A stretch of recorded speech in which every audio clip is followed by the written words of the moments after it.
Imagine a time before the internet where there were no smartphones or even color television. In the 1940s, computers were the size of an entire room and they could only do simple math. And yet, one man named Alan Turing asked a question which would change the course of history over time.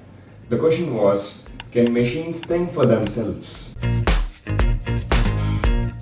That one question started the journey we're still on today. Back then, the idea of artificial intelligence was only in science fiction. People dreamt of robots that could talk and machines that could think. But the reality is, we were far away from that. In the early decades, we made slow progress. Researchers built programs which could play chess or even solve logical puzzles. But the programs which they built couldn't understand the natural language. The fact was, they couldn't think the way humans did. The funding was dried up, people lost interest, and many thought AI would never really work. But the dream didn't die there. A few scientists kept going and waited for the technology to catch up. Everything changed in the 2000s. The internet brought us billions of images, videos, and even web pages.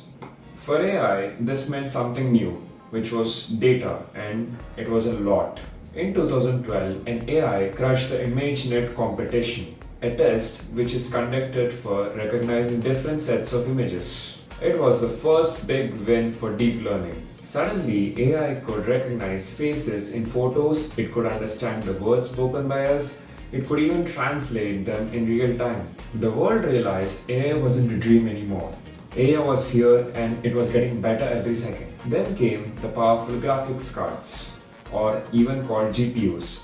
They were originally designed for video games, but they turned out to be perfect for training AI models. Amongst the biggest breakthroughs, there was something called the transformer. This was a new kind of AI which could read and write like never before. GPT-1 was small, but it showed that things work. GPT-2 could write short articles and even sounded like human. GPT-3 was the time when the world really noticed it changing. In 2022, OpenAI launched ChatGPT, and in just 5 days, over 1 million people signed up for it. Students used it to write essays, programmers used it to debug code, and marketers used it to write ads. For the first time, AI felt like a tool which could be used by anyone. Now, we have GPT-5 and it's a giant leap forward. First, it has bigger memory. You can paste it entire books, long conversations or even big code projects and it remembers all of it. Second, it's multimodal.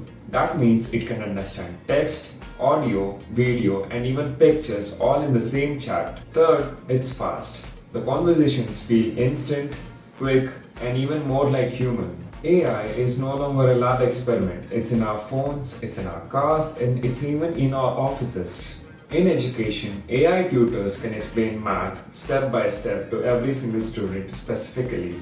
In medicine, AI can scan for diseases even before doctors can. For work, GPT-5 feels less like a tool but more like a teammate. It remembers the past conversations, it understands you better, it can brainstorm with you for new projects and make them finished and just publish out into the world. And it's not just smart, it's creative as well. Need a business plan? It'll write you one. Need a new song with a hint of Beatles type of music with Michael Jackson singing it? Done. And if you want a new website with different sets of animation glowing on all the bells and whistles, it can write you the code of it from scratch. And the real story of AI is what we are writing right now.